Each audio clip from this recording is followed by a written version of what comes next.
Mes respects à tout le monde, bienvenue dans la Forge du Quantum. Aujourd'hui, Forge MAN numéro 19, les fonctions constantes, linéaires et affines. Et on commence sans plus attendre par déterminer les coefficients caractéristiques d'une droite. Tu as un graphique à droite, il va te servir à remplir le tableau à gauche. On commence par la droite D1, la rouge. Elle représente une fonction affine vu qu'elle ne passe pas par l'origine du repère.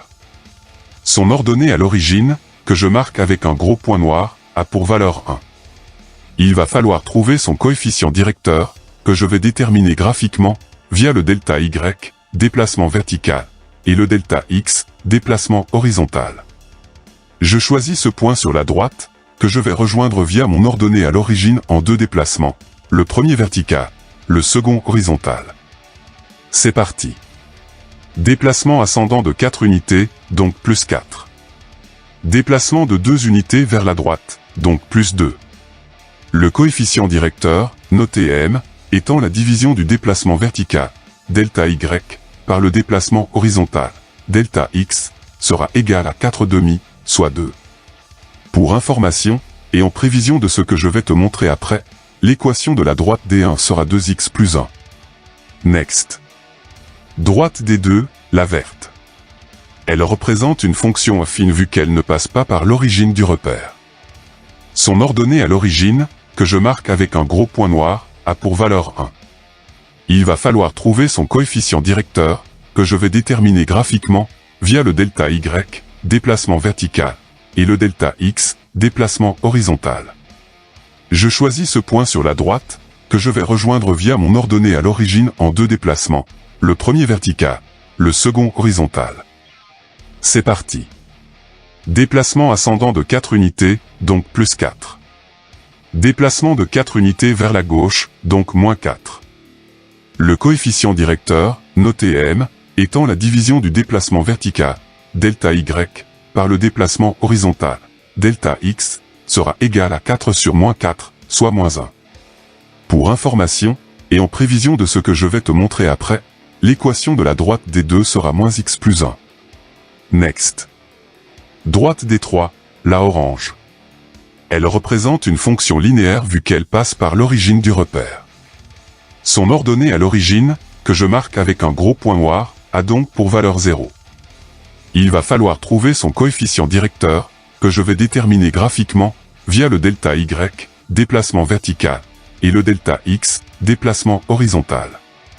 Je choisis ce point sur la droite, que je vais rejoindre via mon ordonnée à l'origine en deux déplacements, le premier vertical, le second horizontal. C'est parti. Déplacement descendant de 2 unités, donc moins 2. Déplacement de 4 unités vers la droite, donc plus 4.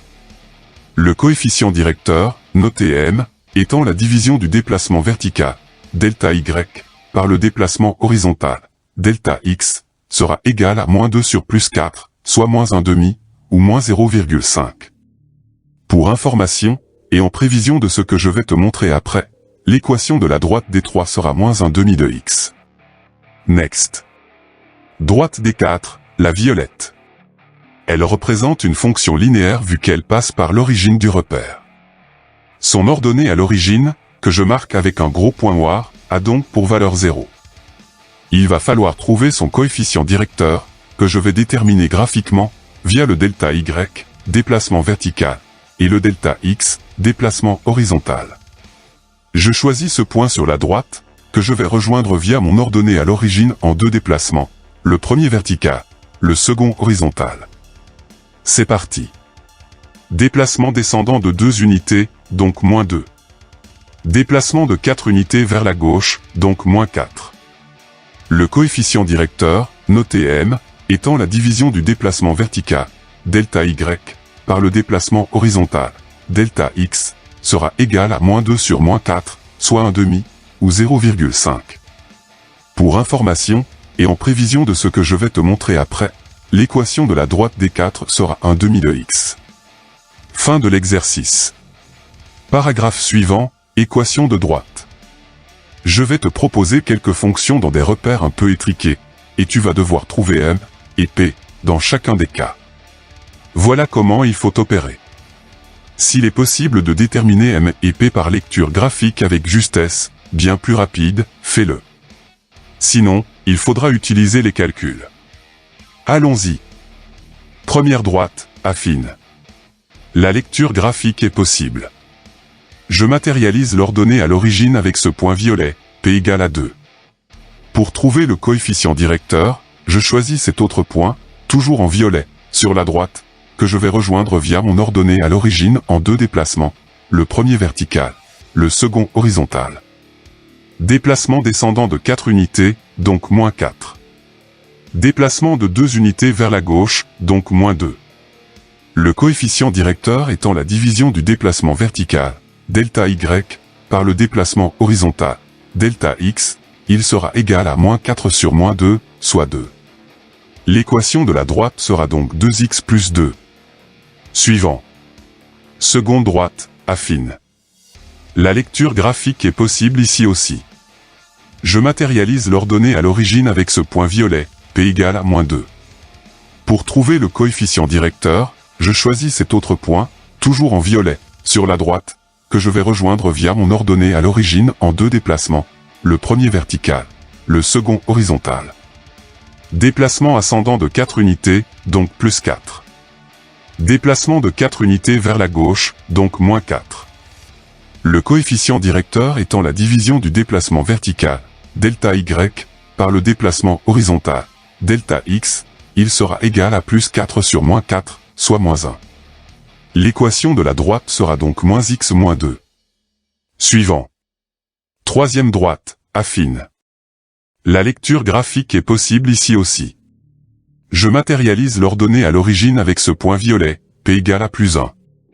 Pour trouver le coefficient directeur, je choisis cet autre point, toujours en violet, sur la droite, que je vais rejoindre via mon ordonnée à l'origine en 2 déplacements, le premier vertical, le second horizontal.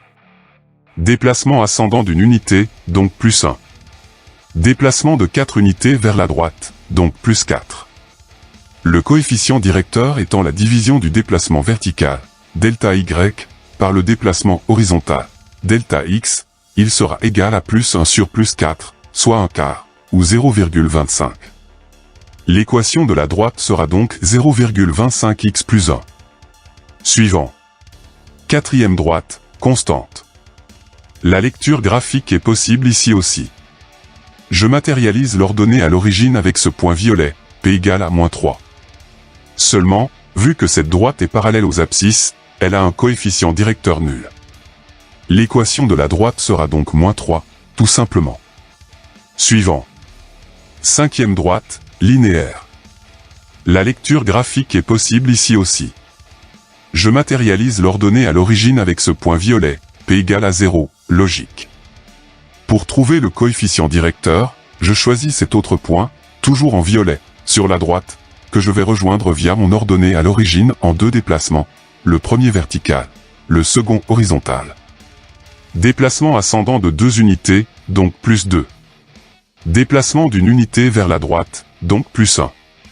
Le coefficient directeur étant la division du déplacement vertical, delta y, par le déplacement horizontal, delta x, il sera égal à plus 2 sur plus 1, soit 2. L'équation de la droite sera donc 2x. Suivant. Sixième droite, affine. La lecture graphique est possible ici aussi. Je matérialise l'ordonnée à l'origine avec ce point violet, P égale à 2. Pour trouver le coefficient directeur, je choisis cet autre point, toujours en violet, sur la droite, que je vais rejoindre via mon ordonnée à l'origine en 2 déplacements, le premier vertical, le second horizontal. Déplacement descendant de 2 unités, donc moins 2. Déplacement de 3 unités vers la droite, donc plus 3. Le coefficient directeur étant la division du déplacement vertical, delta y, par le déplacement horizontal, delta x, il sera égal à moins 2 sur plus 3, soit moins 2 tiers. L'équation de la droite sera donc moins 2 tiers de x plus 2. Ça va. Ce n'est pas trop répétitif? Si, hein. C'est pour ça que je vais te proposer un truc différent, mais similaire à la fois. Inspire un grand coup, expire profondément, bois un verre d'eau, et on y va. Septième droite, affine. La lecture graphique est possible ici, mais que pour le coefficient directeur. Donc il faut utiliser la méthode analytique. Je choisis sur la droite 2 points, A ici, et B là, de coordonnées respectives, -3, 2, et -1, -4. Le coefficient directeur, noté M, est égal à YB-YA, sur XB-XA, ce qui donne -3. F de X est égal à -3X plus P. Le point B appartient à la droite, donc YB, égal à F de XB, est aussi égal à -3XB plus P. Le -3XB passe à gauche, devient 3XB, P est égal à YB plus 3XB. Je remplace YB et XB par leur valeur, et P égale à -7. Donc F de X est égal à -3X moins 7. Suivant. 8e droite, affine. La lecture graphique est possible ici, mais que pour le coefficient directeur. Donc il faut utiliser la méthode analytique. Je choisis sur la droite 2 points, A ici, et B là, de coordonnées respectives, -2, 4, et -3, -4. Le coefficient directeur, noté M, est égal à YB-YA, sur XB-XA, ce qui donne 8. F de X est égal à 8X plus P. Le point A appartient à la droite, donc YA, égal à F de XA, est aussi égal à 8XA plus P. Le 8XA passe à gauche, devient -8XA, P est égal à YA moins 8XA. Je remplace YA et XA par leur valeur, et P égale à 20. Donc F de X est égal à 8X plus 20. Je vois de la monotonie et de l'agacement dans tes yeux, on change de jeu. Maintenant, je vais te montrer comment dessiner des droites. Il ne te faut que 2 points minimum pour tracer une droite dans un repère, et pour minimiser toute déviation parasite qui peuvent te faire pencher du côté obscur du graphe, je te conseille de te débrouiller pour les avoir les plus éloignés possible. S'il faut un 3e point, voire même un 4e, il ne faut pas hésiter. Première fonction, 2x plus 1. Je matérialise l'ordonnée à l'origine, égale à 1, avec ce point violet. Il va me servir de base pour trouver l'autre point me permettant de tracer la droite. Coefficient directeur de 2, donc déplacement vertical ascendant de 2 unités, plus 2, et déplacement horizontal vers la droite d'une unité, plus 1, et voilà ce second point. Seulement, je le trouve trop proche du premier, donc je vais en marquer un autre. Coefficient directeur de 2, c'est aussi déplacement vertical descendant de 4 unités, -4, et déplacement horizontal de 2 unités vers la gauche, -2, toujours à partir de l'ordonnée à l'origine. Le 3e point se situe ici. Une règle, un crayon, une main ferme mais légère, et voici la droite. Seconde fonction, 3x. Je matérialise l'ordonnée à l'origine, égale à 0, vu que c'est une fonction linéaire, avec ce point violet. Il va me servir de base pour trouver l'autre point me permettant de tracer la droite. Coefficient directeur de 3, donc déplacement vertical ascendant de 3 unités, plus 3, et déplacement horizontal vers la droite d'une unité, plus 1, et voilà ce second point. Seulement, comme pour la fonction précédente, je le trouve trop proche du premier, donc je vais en marquer un autre. Coefficient directeur de 3, c'est aussi déplacement vertical descendant de 3 unités, -3, et déplacement horizontal d'une unité vers la gauche, -1, toujours à partir de l'ordonnée à l'origine. Le 3e point se situe ici. Une règle, un crayon, toujours une main ferme mais légère, et voici la droite. 3e fonction, -4x plus 3. Je matérialise l'ordonnée à l'origine, égale à 3, avec ce point violet. Il va me servir de base pour trouver l'autre point me permettant de tracer la droite. Coefficient directeur de -4, donc déplacement vertical descendant de 4 unités, -4, et déplacement horizontal vers la droite d'une unité, plus 1, et voilà ce second point. Seulement, comme pour la fonction précédente, je le trouve trop proche du premier, mais je ne peux pas en tracer un 3e. Je vais devoir me contenter de ces 2 points, et faire attention à bien m'appliquer. Une règle, un crayon, encore et toujours une main ferme mais légère, et voici la droite. 4e fonction, un demi de x. Je matérialise l'ordonnée à l'origine, égale à 0, vu que c'est une fonction linéaire, avec ce point violet. Il va me servir de base pour trouver l'autre point me permettant de tracer la droite. Coefficient directeur de 1/2, donc déplacement vertical ascendant de 2 unités, plus 2, et déplacement horizontal vers la droite de 4 unités, plus 4, et voilà ce second point. Seulement, je le trouve trop proche du premier, donc je vais en marquer un autre.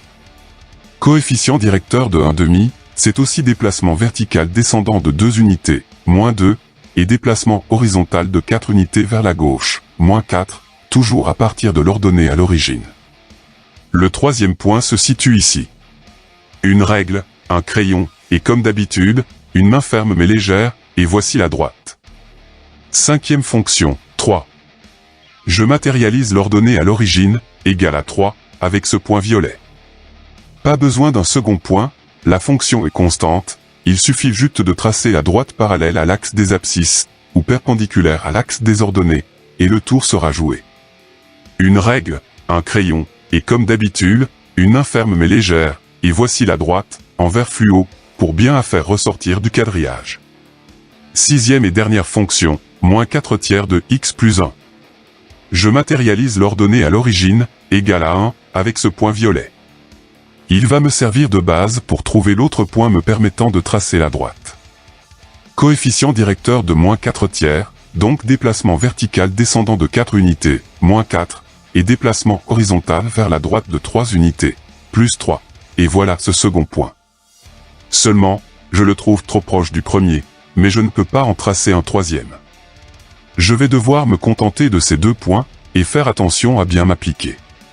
Une règle, un crayon, et comme d'habitude, une main ferme mais légère, et voici la droite. Dernier paragraphe, on va travailler sur des problèmes sur lesquels tu es susceptible de tomber en devoir surveiller. Une ville était peuplée de 150 000 habitants en 1950, puis de 220 000 habitants en 1985. Si l'évolution se poursuit de façon affine, combien y aura-t-il d'habitants en 2020?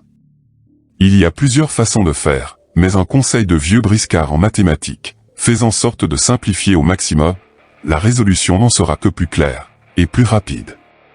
Je vais définir 1950 comme année 0, et je vais prendre comme unité le millier d'habitants.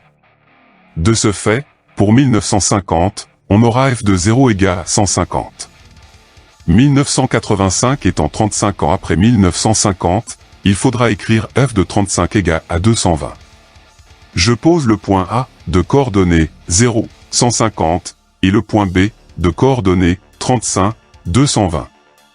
Le coefficient directeur, noté M, est égal à YB moins YK, sur XB moins XA. En remplaçant par les valeurs numériques, M est égal à 2. De ce fait, f de x est égal à 2x plus p. Le point A appartient à CF, donc YK, égal à f de XA, sera aussi égal à 2XA plus P. Le 2XA passe à gauche, devient moins 2XA, et P est égal à YK moins 2XA. Remplacement par les valeurs numériques, et P est égal à 150. L'équation de la fonction est 2x plus 150. Je te rappelle qu'on cherche le nombre d'habitants en 2020, soit 70 ans après 1950, année 0. Il suffit de calculer l'image de 70 par la fonction f, ce qui donne 290. En 2020, il y aura 290 000 habitants dans cette ville. Next. Autre problème.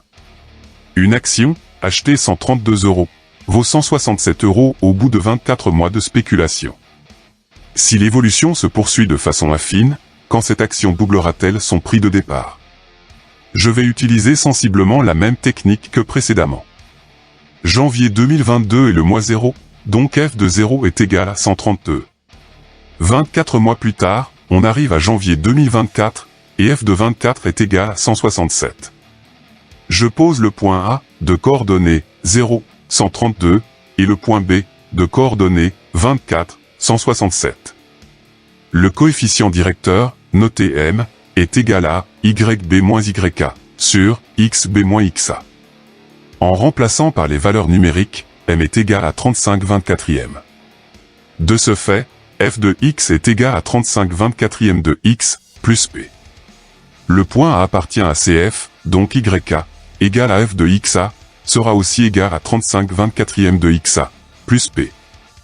Le 35/24 de XA passe à gauche, devient moins 35/24 de XA, et P est égal à YK-35/24e de XA.